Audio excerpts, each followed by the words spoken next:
So here it is, a brief history of SSDs. Well, by eliminating moving parts, the solid-state drive delivers reliability, low power, and performance advantages of semiconductor technology with similar hard drive storage. Basically, SSDs are basically like 10 times faster and 10 times smaller. Early commercial SSDs appeared in the 1970s, such as the one on the left, or in the 1970s, where a high-speed or rugged performance was paramount. Using volatile RAM chips backed up by batteries and hard drives to retain data when power is removed. Storage Tech, Louisville, introduced the STC 4305, or basically the world's first commercial SSD that stored 45 megs of data for a high cost of $400,000 in 1978. With inflation, that's about $1 million. Named for its rapid easier compared to earlier devices, Flash EEPROM has emerged as the dominant SSD technology.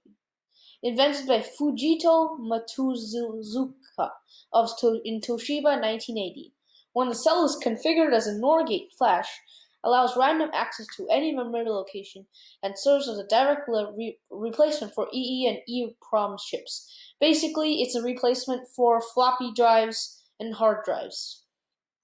But because it was so expensive, nobody could really afford it except for NASA and the people who afford it, or big companies like that.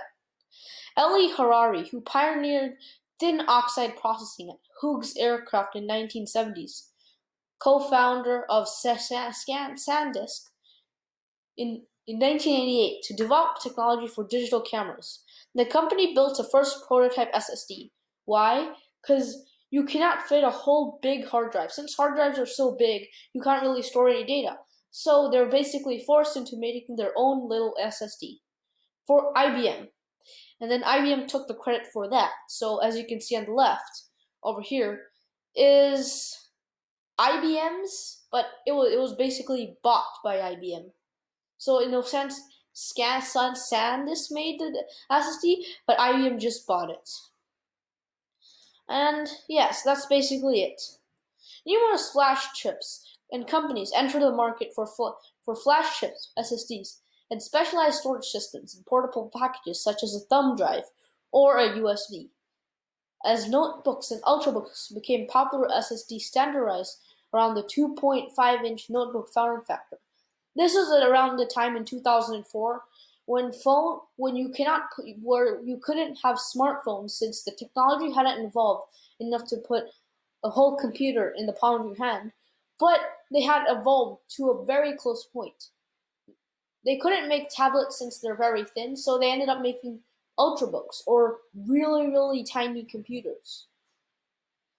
These were popular in 2006 when Samsung introduced the world's first high-volume Windows XP notebook using SSDs. Today's SSDs comprise the fastest and growing segment of the storage market. Now here's some more information. The Sharp PC5000, introduced in 1983, used 128 kilobit solid-state storage cartridges containing a bubble memory. In 1984, Tallgrass Technologies Corporation had a tape backup unit of 40 megabyte with a solid-state 20 megabyte unit built in. The 20 megabyte unit could be used as a hard drive.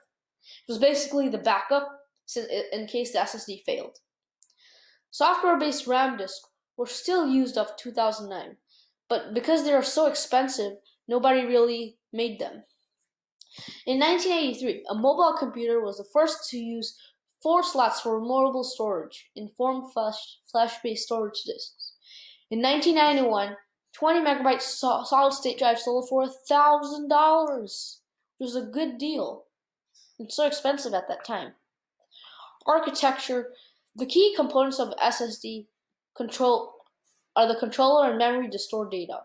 Through the primarily main memory components in SSD were traditional DRAM and volatile memory. They're basically RAM. SSD is basically RAM Now we get to look at how does an SSD work.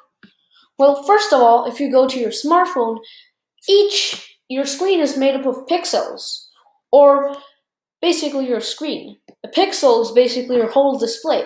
Except if you look at it close, there are all these little lines and little extremely small lines. Even if you look at your computer screen, unless you have like an 8K display, you could easily see the tiny lines going through your computer display screen.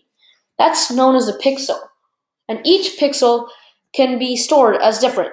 The pixel data, or nowadays, have three colors: red, green, and blue. Mixed together make different colors. Three numbers, or colors, known as RGB, red, green, blue, is equivalent to 8 bits.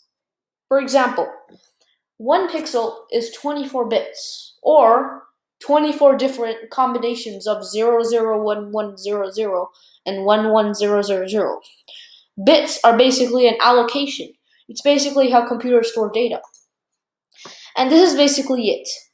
From 55 to 0 to 2255 is one pixel, 0 to 255 is another pixel, and 55 to 0 to 255 is another pixel. On the right here is really old SSDs. There were hard drives. Since the electrons were only really starting, that means that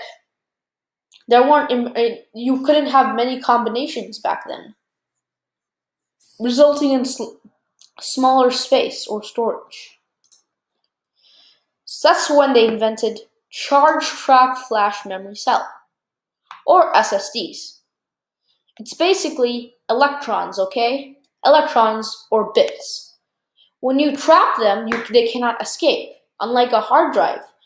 Since the hard drive has to keep moving in order to prevent the electrons from escaping, these don't work like that. They just basically trap the prisoner. For example, let's say you have a prisoner. Let's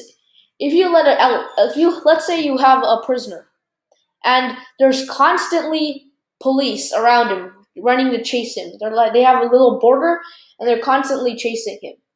Versus an SSD, where you put him in a jail cell, and he's locked together. Since he has nowhere to run, SSDs are far more efficient since they don't keep using power and can be easily turned on and off. So yes, this is how it works. So these are electrons, or charge trap flash.